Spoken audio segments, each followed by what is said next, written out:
Welcome, everyone. Thank you for joining us for today's webinar. My name is Sunandini, and I'm an entrepreneur who has been associated with Inside IM as a host since 2022. The agenda of this meeting is that to create awareness and how many different ways you can take to work in the world's best companies. And today we are privileged to have Priyal Keni, who is an MBA candidate from London Business School as a guest lecturer. She's a CA who has experience in consulting and Deloitte for around 2 years. She was selected by UN Women Asia among the top 30 individuals for the year 2030 network to serve as an advisor and provide strategic perspectives to accelerate progress towards the 2030 agenda. She's also a 5 times TEDx speaker and an international athlete, part of the Indian shooting school, who bagged 9th rank in the world championship. She forms the perfect team with a good breadth and of experiences and specialized achievements. And we are going to have a conversation about her journey, shedding a spotlight on the picture perfect profile, almost maybe, that she has built. We will understand her decisions and choices and how we can learn from her experiences. So if you guys have any questions during the presentation, please comment on the live chat and we'll address them during the Q&A. So really happy to have you here, Priyal. Thanks a lot, Sunandini, and it's an absolute pleasure to be speaking to you today on the topic, which I think a lot of people always had drawing insights for, because we're talking about the MBA applications, just career, how you're building your profile, and now with the round one deadlines being just around the corner for the 2025 application cohort, I think it's a great time to be having this session. Yeah. So after listening to so many, I think your profile is jam-packed and you have had experiences like a kid in a candy store who has tried a lot of things and chosen a specific few to pursue deeper understanding on them. So can you explain what kind of a kid you were? Like, were you a curious kid to try everything out at that stage of life when you were, I think, 10 years old, maybe? Correct. So I think you rightly captured it. I was a very curious kid and I absolutely wanted to try everything out. And I think that is one thing that really worked in my favor, because when I stumbled upon shooting for the first time, because I had tried so many other things before it. So I think from right from the age of 4, my mom put me into classical singing and dancing, or only for both of us to realize that, grace and dignity is something that I cannot embody, be it as a kid or even now. I'm more towards the side of sports, aggression, getting on the field, being competitive. So that's what kind of diverted me more towards sports. And I started off, I think, with football, basketball, tried a lot of different sports, was good at some, but there wasn't ever a point that came across where, I absolutely fell in love with a sport or loved it till shooting happened to me. And I think for the first time I picked up a rifle, I did not know that this was going to be such a big game changer for me. There was honestly no grand plan to play for India or to do it for the next 1.5 decades of my life or anything. But I think just the fact that you're getting to handle a gun, you're getting to shoot bullets, it was so different from the other sports that I had tried out. So I kept going at it, and I think within a month or two I just realized how much I've fallen in love with the sport, and that inner feeling that tells you that this is your true calling. So that is, I think, how the curious kid finally found her passion.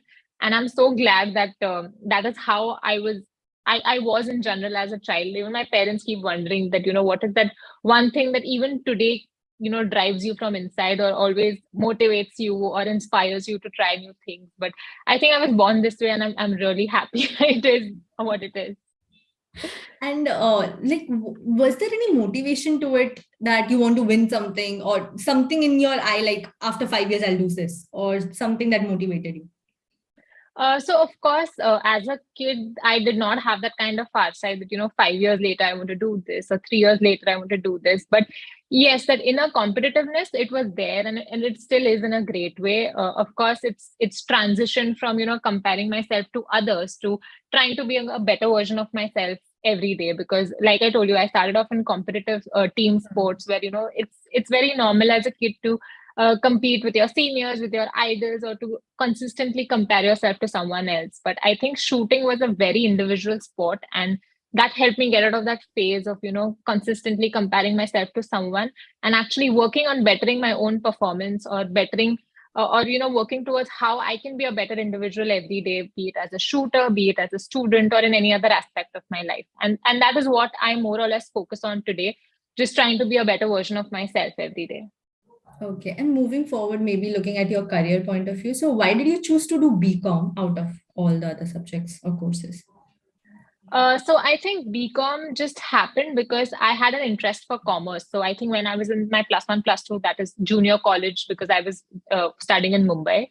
So that time I definitely knew that science is something that I don't see myself doing going forward. And then there was just arts and commerce as an option. There was no specific dislike against arts, but the thing with commerce was it still had numbers, and I liked number crunching to a great extent. And that's how I zeroed down on commerce. In fact, that is one of the reasons why, out of all the available professional courses, I decided to take up chartered accountancy. So, among all those options, BCom seemed like one of the best choices at that time. And secondly, more than the course, for me, it was also the college that I'll be studying in. So, since I decided that I'll keep my base as Mumbai and stick to University of Mumbai, among all the colleges in MU, the college that I studied at Podar is one of the best known colleges for supporting individuals having both sports and academic background, because we have a great cricket team. In fact, some of our alums include people like Ravi Shastri and Dilip Venksalkar. Even from my batch, one of my classmates was Shreya Iyer. So we have a lot of good sports persons. So the general culture or the ecosystem of the college was to, thrive and do well at both academics and sports. So since I knew which college I saw myself into, and among all the courses that were being offered at the college, it just felt that BCom aligned very well with chartered accountancy and the other career things that I had in mind. So CA, did you pursue it with BCom or was it after masters that you pursued this? So I pursued it after BCom. So in my final year of my BCom, I started preparing for the IPCC, and then immediately after my last semester, I appeared for the IPCC, and then I started with my articleship.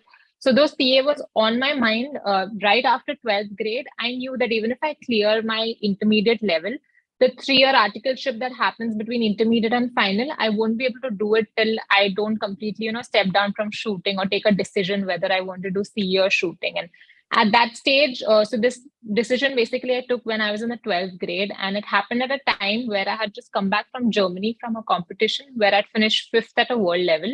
And just the very next week, my 12th grade exams had come out, and I was like one of the state board toppers. So I was at a very, very confusing threshold where, as an 18-year-old, I was like, you know what, I'm good at both and I want the best of both worlds. I don't know how they're going to go together.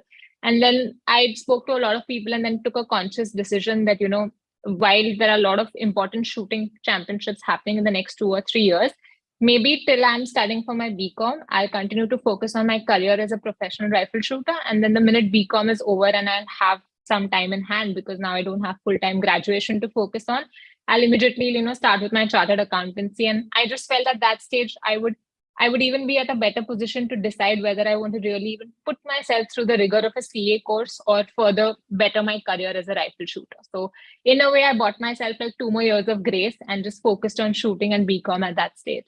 And then you chose CA after whatever you Yes, did. I still went back because I just, at that point of time, I was very sure that as much as I loved the sport, I didn't think I wanted to ever pursue a passion at the cost of giving up on any of my academic goals. And the beauty of the sport, which I'm very lucky that I took up a sport like this, is it doesn't come with a retirement age. So it's not like gymnastics that you retire after 22, 24, or something like a cricket or a swimming where, there's a certain age when you deliver a peak performance. In shooting, you've had Olympic medal winners even at the age of 60 and 70. So I knew just taking a 3-year gap to focus on CA will not in any way mean that I cannot make a comeback. And that is exactly what happened, because in 2019, I gave my CA exams, and the same year I made a comeback to shooting. And I actually won a bronze medal at the national championship that happened at Bhopal the same year. And even today, I'm very much in touch with the sport. So it's gone nowhere. Of course, I don't play for India anymore because that's a very different level of commitment. And I'm right now focusing more on the academic and professional aspects. But I won't be surprised if I just ever go back to do that at any point in my life. And what about, when did masters come into play with all this, especially in business management? So masters happens after my BCom. I took a year to basically just focus on getting done with the IPCC and transitioning into my articleship.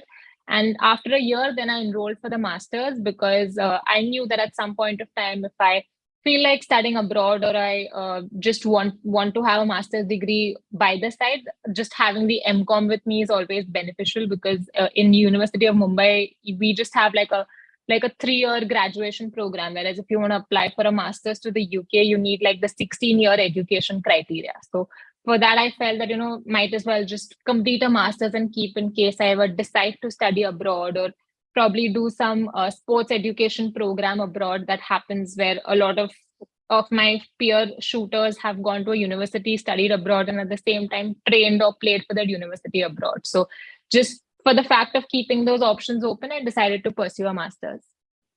Okay, you are doing a lot of things at that point, I'm thinking. But okay, I understand you chose many things and the way you thought about it was very impressive at that age, I would say. I don't know if I'm the only dumb one, but I've never thought about all this during that time. Okay, this will also help me, this will also help me, this will also help me. But I want to understand a bit deeper. You got the degrees, understood the reason was very valid, but what did you learn that from those degrees? Maybe some learnings that you can share with us during your undergrad, masters, and CA. Like, were there different learnings or something unique that you learned out of it?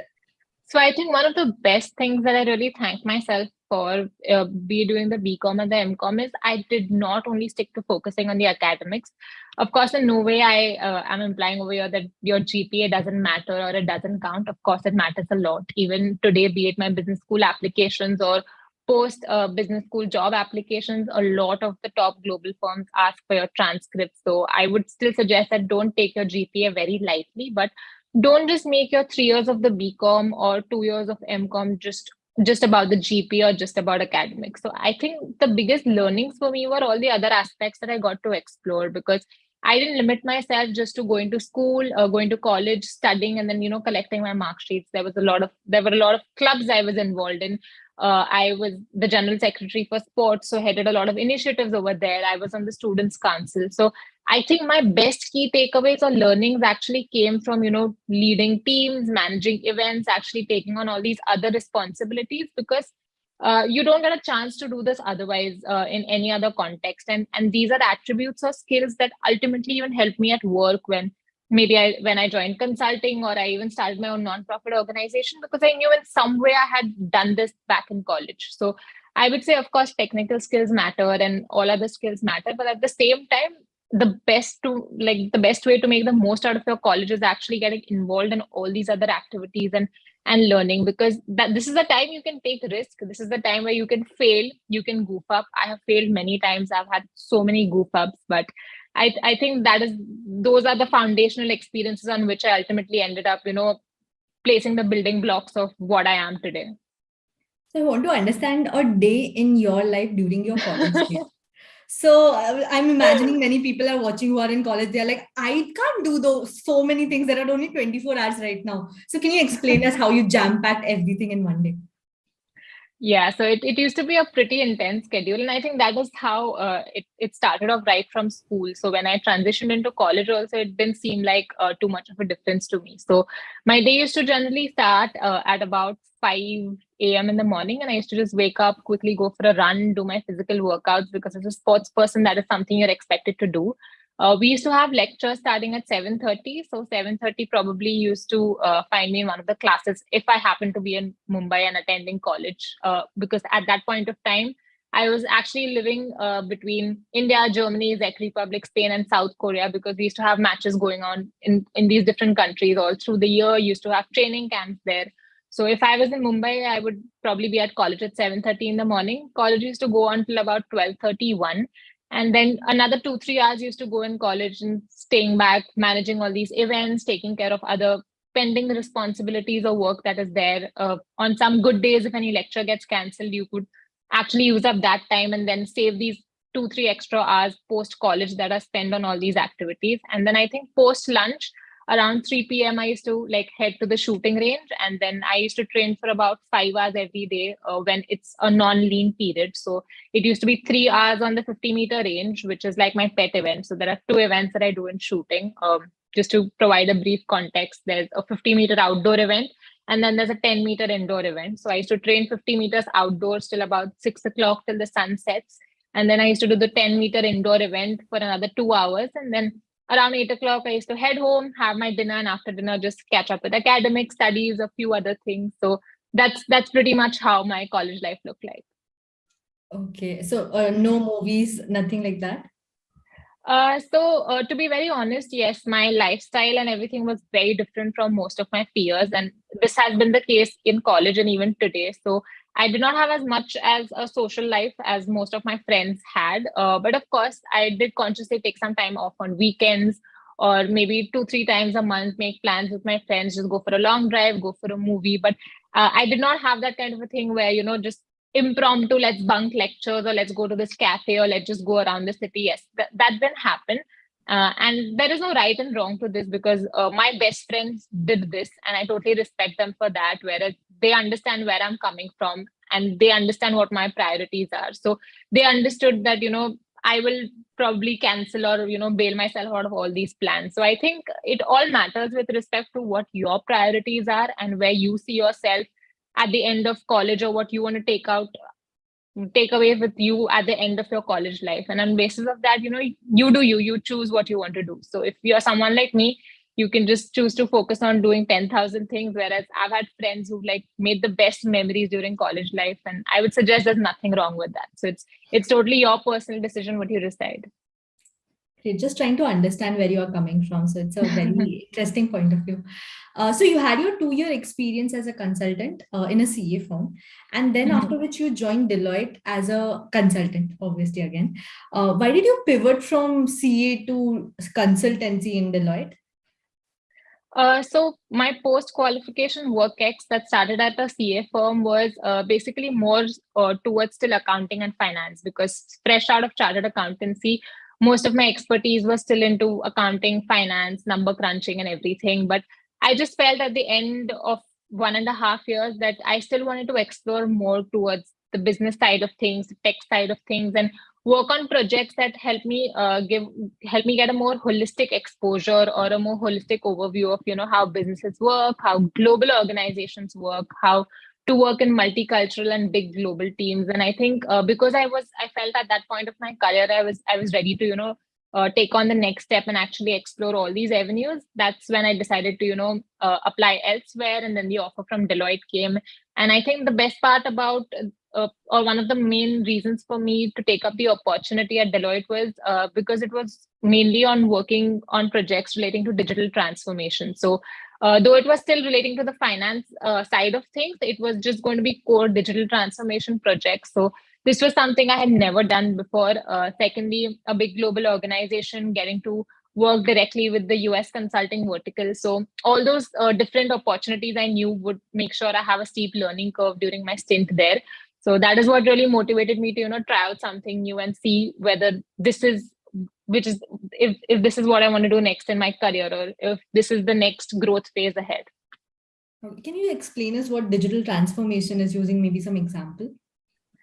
So digital transformation is actually a very wide term, but it's mainly when an organization specifically wants to use tech to improve its operational efficiencies or basically just wants to go an entire technological revamp. And especially the importance of this has doubled in the post-COVID era because the entire way and the process in which businesses have worked have really transformed. So these projects can be relating to anything. It can be any form of automation. It can be in the form of an accounting software. It can be in the form of anything else that you just feel by which you need to digitize any particular business process or just improve the technology to save time, save cost, save effort. So it's really a wide term. The projects that I primarily worked on was in relation to accounting softwares and how digital transformation can be brought in to improve the financial reporting processes for organizations. So that's where I was still in touch with the finance and accounting side of things, but it was also exploring the tech side of things. Got it. So you didn't get into Deloitte through some placement, right? So can you just explain us the process through which you got a chance to even interview for them? So I think this happened when we were right in the middle of the first lockdown, where I was still going to and fro between career decisions, what next, and how to go about with it. And since I knew that the job market is really badly hit at that time with all these layoffs and downsizing happening, I just knew it's going to be tougher than usual. And I think that is what really triggered me to go all out and apply. So I made a CV, and I knew that I wanted to stay in consulting, but wanted to explore any other different kind of consulting roles. So reached out to a lot of my friends, seniors from school and college, did a lot of cold emailing and cold texting on LinkedIn also. So I think in a span of 1.5 months, I must have literally sent out my CV everywhere. And I don't even remember. I think I must have reached out to 3 or 4 people from Deloitte. So I don't even know ultimately from whose referral that call even came, because when I got a call from them, I was actually going backtracking and, asking all my friends who are working at Deloitte, to whom I had forwarded my CV, that, is this your department? Is this through you? Because they still have like the entire referral thing that they are also liable to report on. So I don't know from where it worked out, but yeah, I did put my networking on steroids. I went all out and applied to a couple of organizations, got a couple of calls after I think 1.5 months, did a few interviews, and then finally I think I had 3 offers in hand, out of which I decided to go ahead with Deloitte. Okay, got it. So can you just explain us maybe some struggles in consulting that you faced?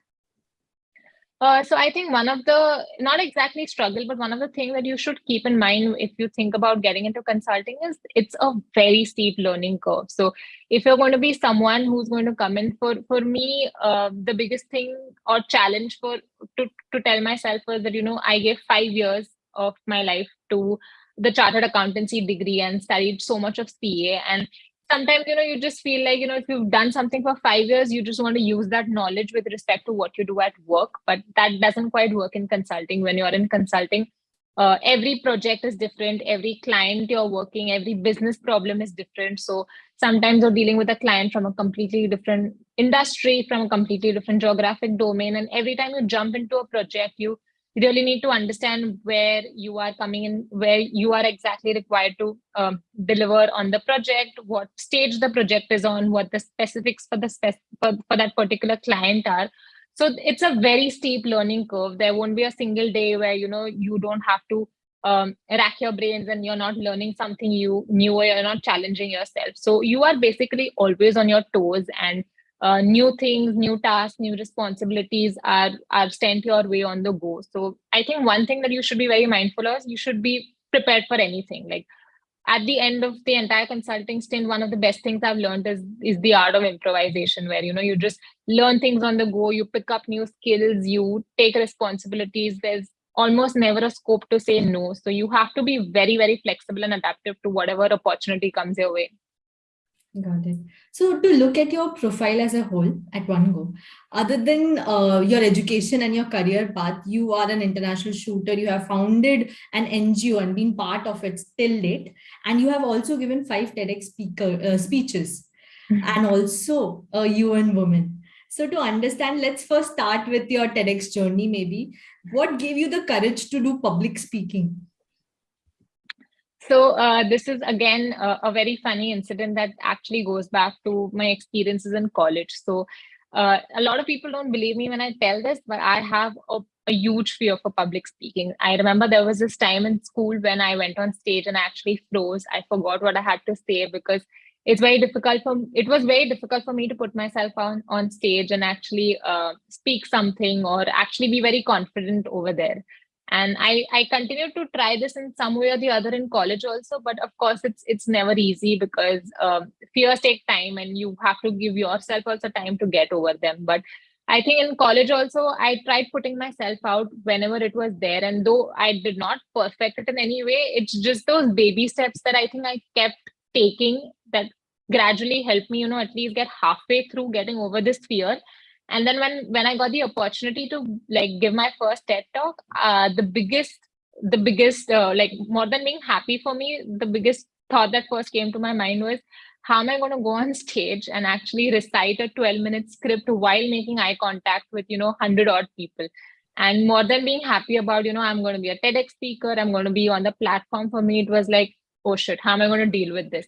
But then I think I really thought about it, spoke to the curation team that was organizing that TED talk, really did a lot of self-introspection. And I was like, it's okay. I think I can prepare for it. I've been taking my baby steps to actually get over this fear. And probably through all the rehearsals and all that we do for the talk, it will still be like a great way of putting myself out there. And this is like one of the best ways through which I can kill this fear. So more than delivering a TED talk, I just focused on the aspect that I'm going to look at this as an opportunity to get over this fear that I have in my mind and, get past it. So at the end of my TED talk, when it all went fine, I went on stage and gave the entire talk. I was so happy about the fact that, okay, fine, I'm over a big fear that I had since probably I was a school going student, then, being happy about, oh, I just gave a TED talk. So the bigger question is, why did TEDx approach you and how did they do that? Because it's a platform which I think many people want to be on that platform. It's a privilege to be on that platform. So how did they approach you? So I think the entire theme of TED is about, presenting unique ideas, perspectives. So I remember the time that I was approached for the talk, the people who wrote to me, they wrote with a very specific agenda. So I'm very active on LinkedIn, so I create a lot of content over there. And one part of the content is about the work I do in the nonprofit space through my NGO.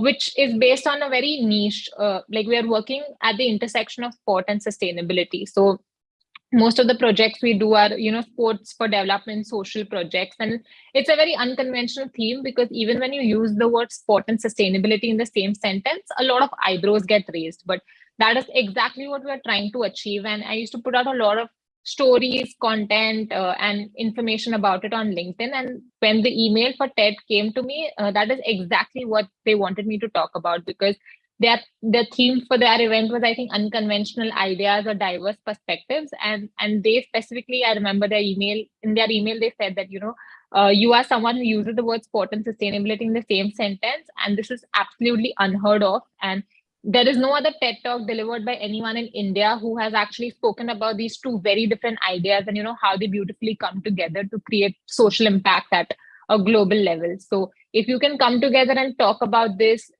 how you do what you do, how it is actually making a difference, and why this entire inclusive sport for development culture is catching momentum in India and the rest of the world, we would absolutely love it. So they came to me with a very specific agenda. They knew what idea they wanted me to present on. And I think that is what really made me stand out with respect to why I deserve to give that TED talk in comparison to anyone else out there.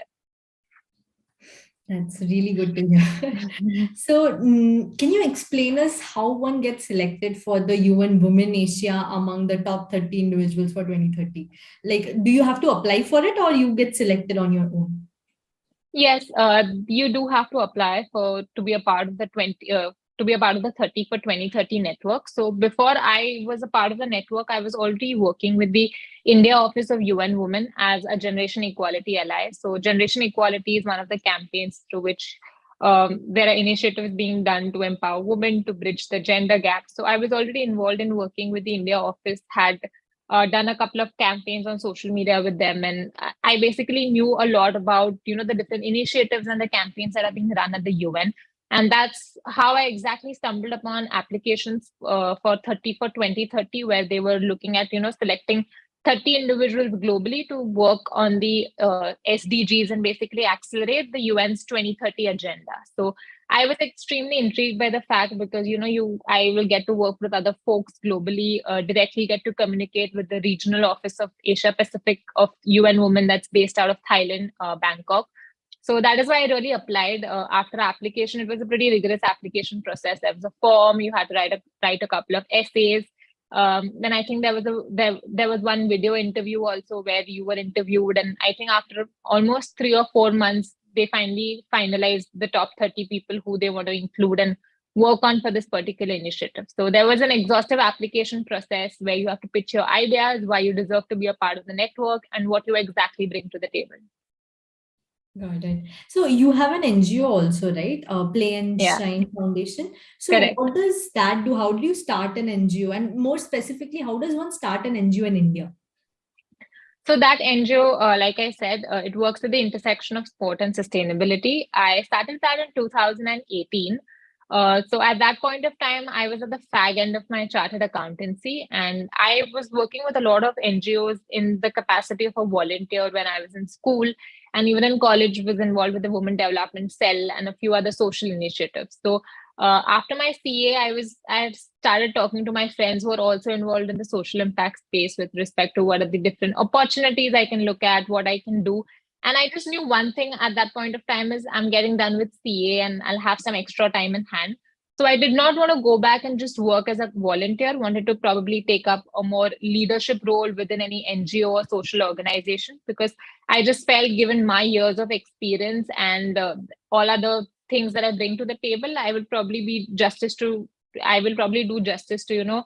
take up a more leadership responsibility. So that is why I was talking to a lot of friends, and that's when I happened to speak to one of my friends who is also a rifle shooter, now my co-founder at Play and Shine, and I told him that, this is what I have in my mind. And he was the first one who actually nudged me and told me that, why don't you start something of your own where you can actually merge your passion for sports and social impact? Because you keep saying that, sports has given you so much, you've always wanted to give back to the community, and then you also want to get involved with the social wing of things. So why not start something of your own where we can start a sports-based NGO and we can actually, provide children from underprivileged or less privileged backgrounds of the society and access to sport.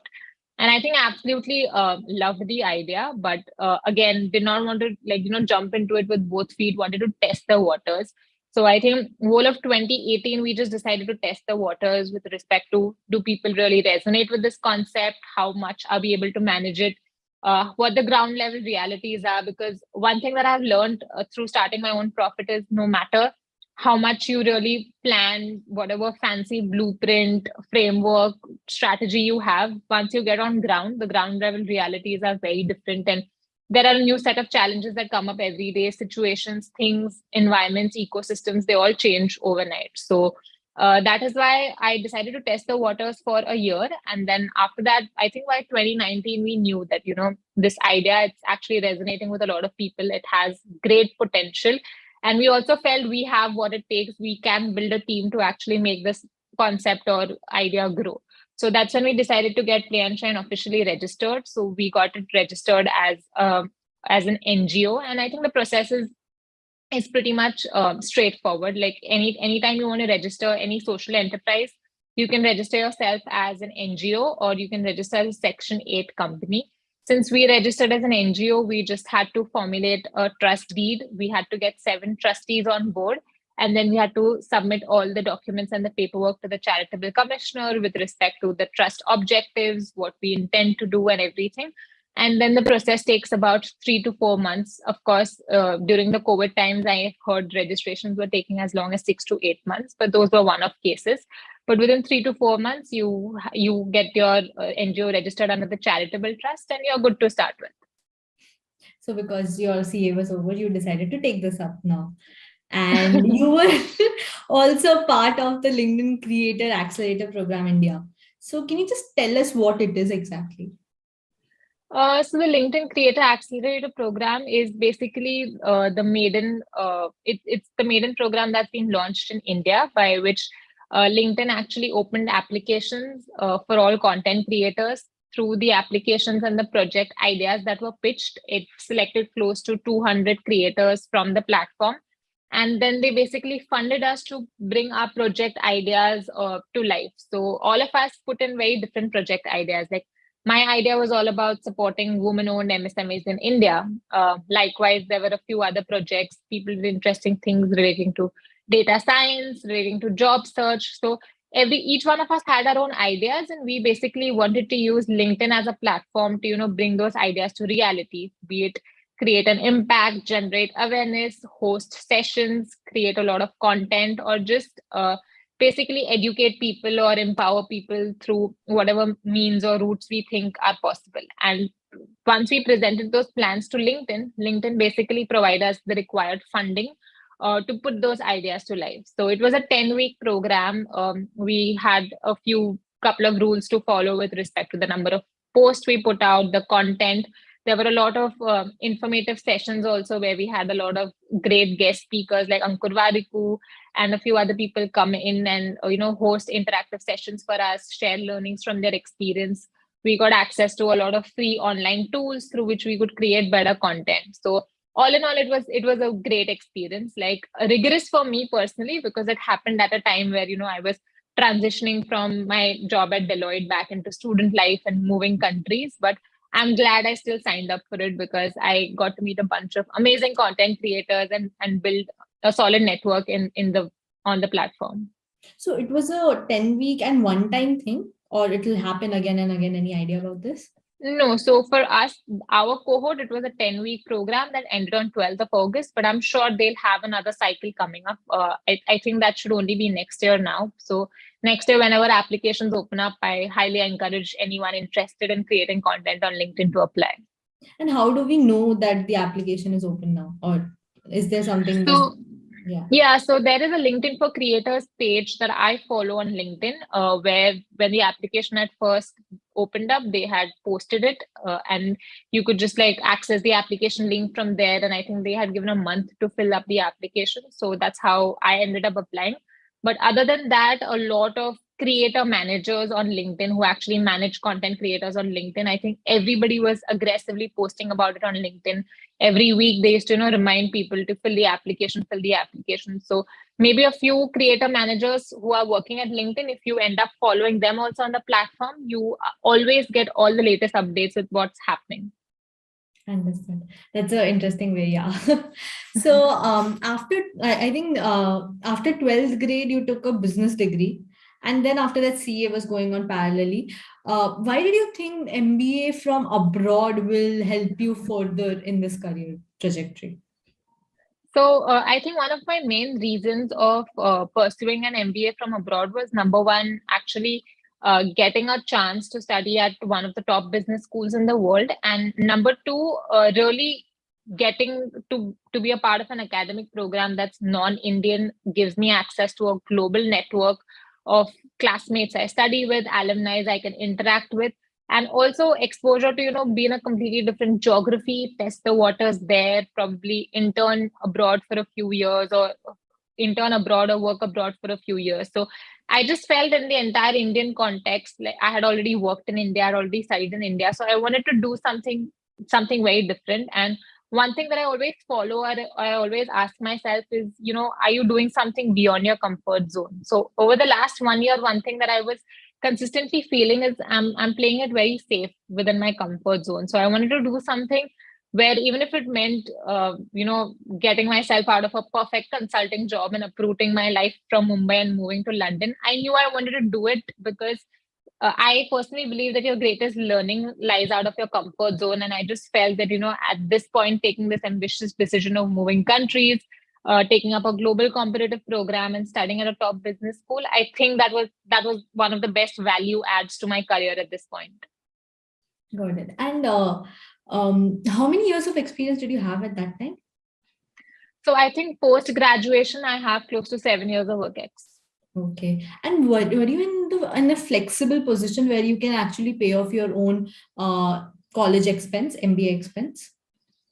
So very honestly, this depended on a college by college basis, because I did apply to a couple of colleges. The fees for some college were a little out of reach. So with respect to those colleges, I definitely knew that I will have to really do a lot of heavy lifting when it comes to applying for scholarships, try and get some external funding.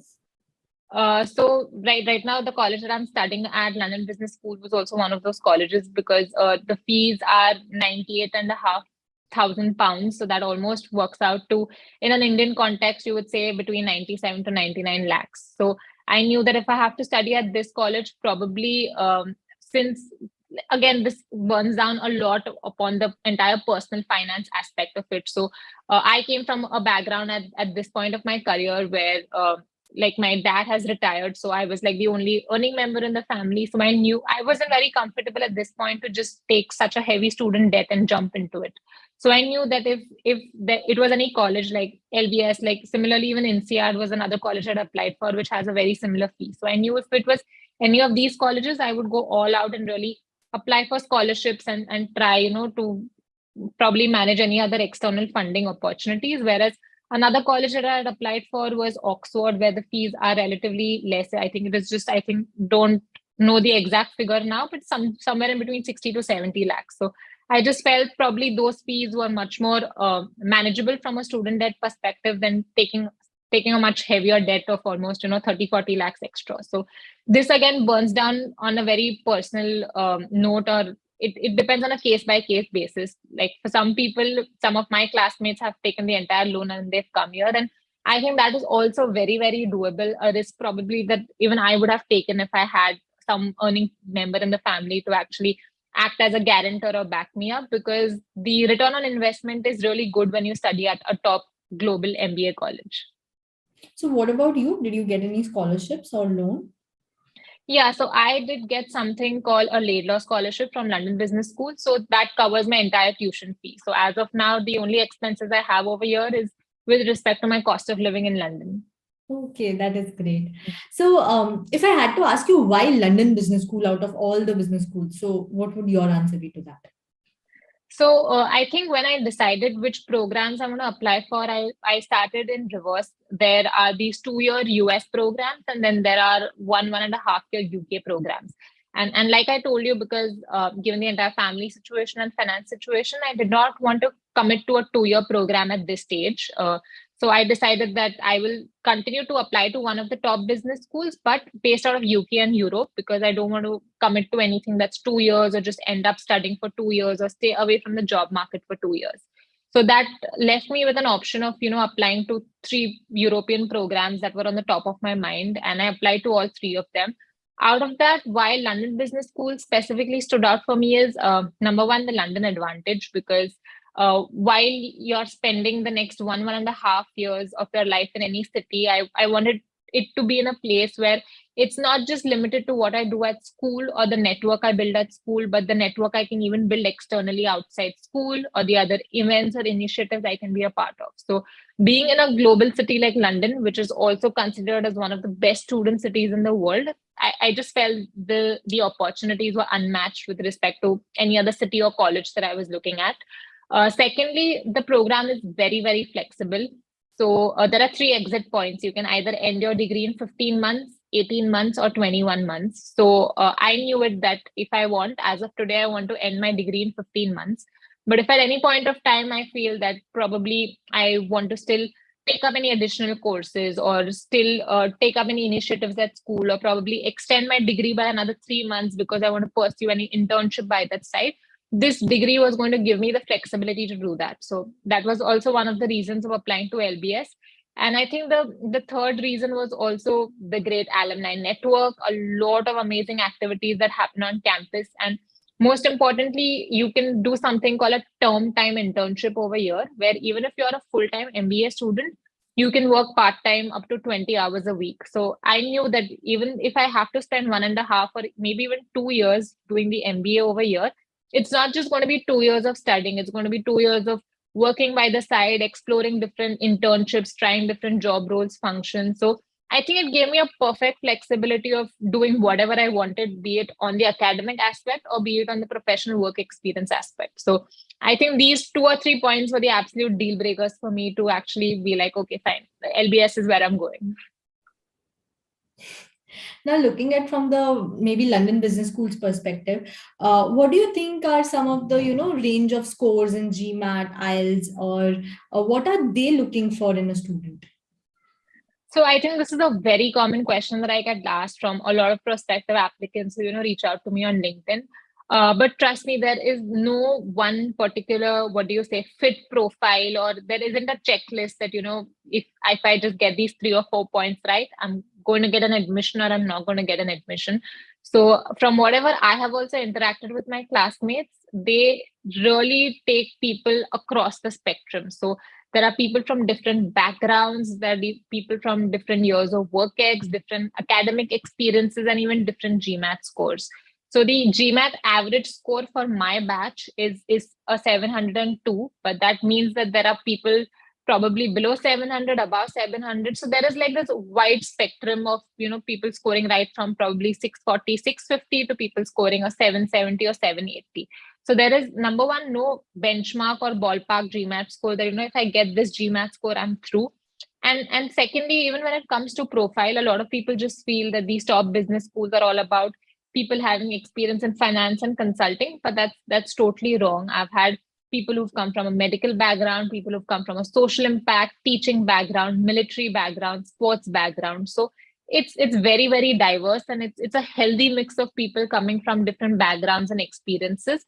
And that's what makes the MBA experience unique in its own way, because where else are you going to find 500 people sitting in a classroom, all with different perspectives and backgrounds and solving a case together? Because that's when, everybody's experiences, knowledge, and everything comes together. So I think one of the biggest strengths of LBS is diversity, and that is really, really real, because I think 92 to 93% of the class is diverse. So for anyone also considering to apply, one thing that I would definitely suggest is don't self-exclude yourself. Like, apply at this stage, because you might probably not understand how diverse or authentic or unique your profile is, but the admissions team or the school's team can see through all this. So probably they'll see something in your profile that you fail to see today, but only when you come to LBS, you'll probably realize that, there are certain aspects about my career which make me unique in my own way.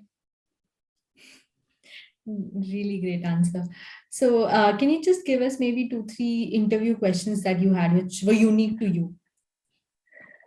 So I think the interview round that I had at LBS, there's just one interview round that happens, which also doesn't happen directly with the admission team. It happens with one of the alumni who stays in your city, or probably has a similar background or experience like you. And I think that's one thing I absolutely loved about it, because the interview is a two-way process. So my interview was also, first part was all about the interviewer getting to know me and my aspirations of applying to LBS. And I think the second part of the interview was me asking all questions with respect to, why should I choose LBS? Why London? What are the things that he or she did during his or her time at the MBA, and how the LBS MBA will actually add value to me. So it was a pretty two-way street. A few interesting conversations that I had with my interviewer was all about, why I'm applying at this stage, and then how I really see that LBS fits with respect to making the pivot in my career that I intend to do, and why I specifically love London, and why I feel what makes me stand out in respect to my other interesting applicants who are also applying in this round. So I think overall, what the interviewer wanted to gauge is whether I am clear with respect to why I'm applying this year and why I'm applying to LBS. The second thing that the interviewer also wants to gauge is with respect to, whether you have clarity with respect to where I see myself 3 years or 5 years down the line, or whether I'm just confused and out of confusion, just, thinking about going for the MBA. And a third other thing that I also feel that the interviewer wanted to gauge is I'm more self-aware about myself, what my strengths are, what makes me unique, and what makes me stand out in a great way. So I think these are 2 or 3 things that I've most commonly heard that interviews try to gauge and understand from you, because they just want to be sure that if they are offering you a seat in a classroom, because getting into not only LBS but any other global MBA program, it's a very, very competitive affair, and there are 5,000, 6,000 people applying every year, and just 500 people get these seats. So it's a close to 10 to 12% conversion ratio. So in that ratio, if they're offering you that 1 in 10 seat, they want to be very sure that they're at least giving it to a candidate who knows what he or she is doing, knows why he or she sees themselves at LBS or studying at LBS, and what are the next plans or goals ahead with respect to their career. Understood. So looking at your social goals, are you more patriotic towards Indians or humans? To put this in perspective, do you believe that we should improve India's social issues first or the global social issues first? I think they both just go hand in hand, because you cannot work on any of them in silos, because at the end of the day, we are all human beings, and most of the issues that arise from the fact that we have differences that we probably fail to respect or don't understand within each other. So of course, I would say none of these issues can be addressed in silos, and working on one and ignoring the other is not going to do any good in any way, because you cannot have national peace if we are having unrest at a global level. But of course, at an India level, if I have to stress, there are a lot of issues, be it the political or the socio-economic issues, that we can probably work on, because like this is how I basically tell myself that, do what you can control within your bit, or do where you can create an impact. So for me, I know at a global level, there is little I can do, But at a personal level, maybe through my non-profit or my immediate environment or any other initiatives or campaigns I am involved in, if there's something I can do, maybe at a grassroots level, maybe at a regional city, or even at a national level, then I will continue to work on that. Okay. And not in the recent, but normally we have seen a lot of sports people or actors, actresses joining politics because they feel politics is something which will be the ultimate power where you can actually make an impact globally or in country wise. So do you think politics is the eventual destination and the core driver to change the Indian society and solve its issue? I don't think it is the ultimate, because political solutions are not going to be the answer for everything. Of course, it's very, very important, but even if you look at our nation as a whole, it's not just the political disturbances. There's a lot that happens at a social, regional, communal level. There is so much with respect to the entire gender issues also that crop up. So I just feel it's not always and always going to be about politics, but of course, having the right leadership or having the right political propaganda in place can definitely help us solve the other issues that are there. But I don't think politics is just the solution to everything at this stage. Of course, agree with your point that a lot of sports persons and other personalities are joining politics, and I don't think there's anything wrong with that, because if you have more people from different backgrounds in politics, you will have more representation. For example, if any sports person joins politics, in a way, he or she is like representing the sports community, probably understands sports related problems or sports related development issues at a more granular level or at a deeper level than what anybody else sitting on the table might be understanding. So I think having diverse representation is important, but other than just like resolving the political issues, we also need to look at the other aspects of it. Got it. So, listening to your words, when you were a kid, you started with sports and you were a very competitive person. I'm guessing you still are, I don't know. But the question that I had is, you're working for the society, which more or less makes you like a peacemaker, thinking for all and winning for all. But then you have a competitive streak inside yourself. So, is it something which helps you, or is it a hindrance or a roadblock here for your social No, causes? I personally believe that they both go together very well, because even if I am being a non-profit leader or I'm being a community change maker where I'm working for peace or working to improve lives or working towards resolving any social issue, the competitive side in me comes into play in a very good way, because like I told you, I have transitioned myself from competing with someone else to competing with myself. So every day I keep asking myself that only, that can I do something better than what I have been doing through my NGO, or can I be a better community change maker, or can I create a much more deeper impact than what I'm already been doing. So that competitiveness in a way drives me to be a better non-profit leader or to be a better social worker, and it just helps me raise the bar every time with respect to any new campaign I take up or any new social project I work on. So far these two have been like actually working very positively for me. That is good to hear. So I think I'm done with my questions. It was really nice understanding your experience and opinions. Now let's put across this opportunity for our viewers. Let's see if they have any questions for you. So we have a question. How helpful is owning an Instagram page? Like, I want to do MBA in finance and I have a finance related page with 50K plus followers and still growing right now. So is it helpful for your profile?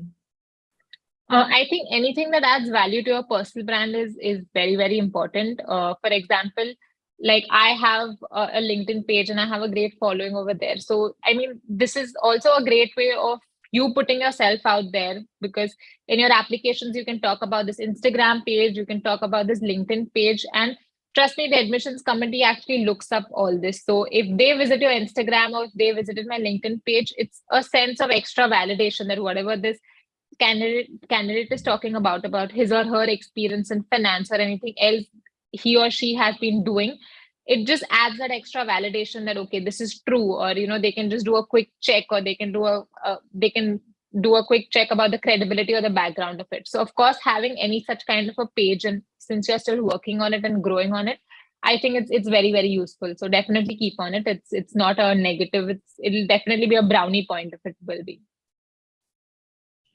Is MBA degree with such a hefty fee worth it? So if we take a loan and all, when can we pay back all these things? So again, this is a very good question that is put across, and something that I wasn't aware of when I was applying. But there are a lot of avenues to pay back. So, like I said, I've been discussing finances with my classmates. Even when I was applying, spoke to a lot of alums and students. So the payback period is pretty good. In fact, the ROI is also very good because while you're still studying, you can do these part-time internships. When you intern for summer, even the internship stipend that you get in a great way helps you to partially cover your fees. And even after you finish your MBA degree, you get a joining bonus, you get a good hike in your salary. So keeping all these aspects in mind, the ROI and the payback period are pretty comfortable. Like most of the alums I have spoken to look at a payback period of somewhere between 2 to 5 years. Like 5 years is the higher payback period that they've actually managed to settle their student debts in. So of course, again, the entire personal finance equation comes into play, that if you are someone who is comfortable in having a debt for the next 5 years and don't have any other financial responsibilities on you, then definitely it is pretty much doable. And the return on investment on this debt that you will take, not just financially, but even the non-financial aspects, because you grow your network, you get to basically have a good brand on your CV, a lot of other things also that cannot be quantified directly, is something you should definitely take into account. Understood. So the next question is, I always get insight that consultant is always a very hectic job. How is there a work-life balance after you do MBA from top B school?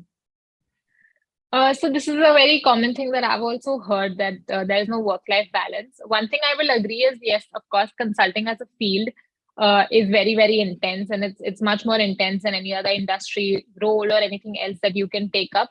But then it's also equally rewarding with respect to the exposure you get, or the pay you get, or the kind of experience you get to show in your CV with respect to how much you learn, or the different breadth of industries you work across during the 2 or 3 years also that you maybe choose to be with a consulting firm.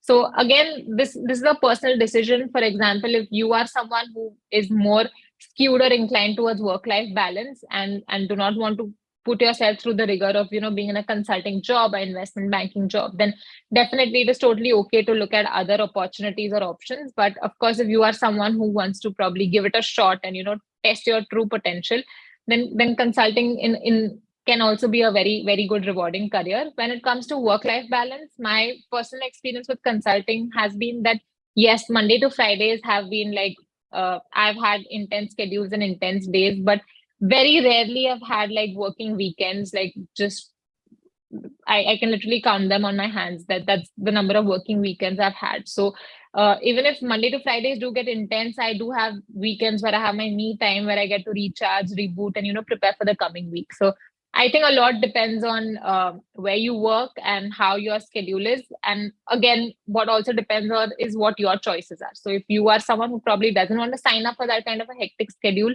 there are so many other opportunities other than consulting and investment banking post MBA that can also be like a good fit or choice for you. Got it.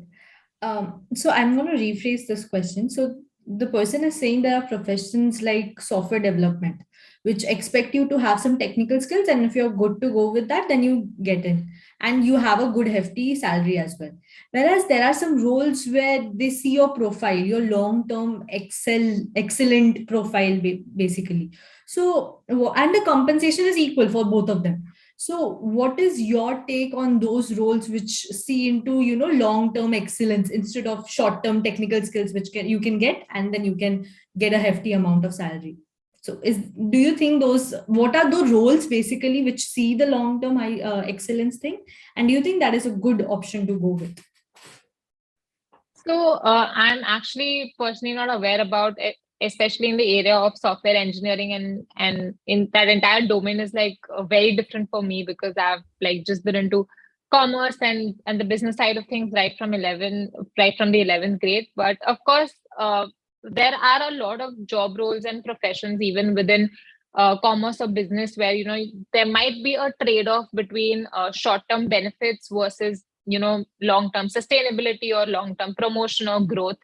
So I think, I mean, if this is how I've understood the question, and I hope that is correct, a lot depends on what you want, because there are a lot of people I've spoken to in my career who just want the short-term growth or benefit at this stage and want an early exit, maybe because they just want to choose to retire early, or they want to start something of your own, or they maybe just want to probably 10 or 15 years down the line pivot to their family business, or do something else altogether.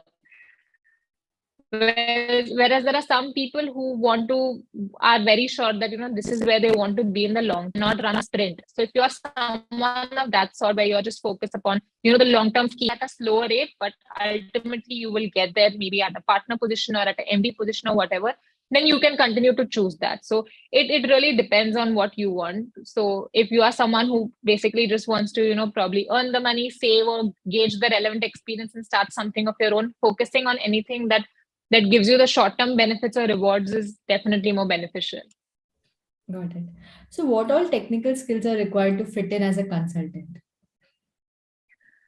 Good question. So a lot of it depends on the kind of consulting also you do, because consulting in itself is a very, very broad domain. There is strategy consulting, operations consulting, social impact consulting, and there is tech consulting, and many other things that happen. But I think the most common thing that you need is it's a lot of it, of course, is based on the entire communication, presentation skills and everything. But when you come to the technical aspect, there's a lot of analysis that is involved, because at the end of the day, you're dealing with a lot of data, you're performing your analysis, and then you're drawing conclusions from them and you're presenting it before the client. So I think from the entire technical aspect, you need to have all your analytical skills on point. Some of the most common tools that I have used at my work for analysis is, of course, you have to be an Excel ninja. I wouldn't say that, build complex financial models or know how to run micros and everything, but you really need to know all your Excel functions, because you need to probably deal with large sets of data, extract whatever is relevant from them. You need to have your PowerPoint skills on point, because at the end of the day, no matter however great your analysis is, if you cannot present it in the best way by which the client will actually understand what you're trying to present to them, then it's not going to make any sense. So these are a few technical aspects that you can focus on. There are a lot of consultants I know who just end up using these few aspects. Few of them also use SQL, Power BI and everything. So it really depends on the specific job role and what you do within consulting that actually determines all this.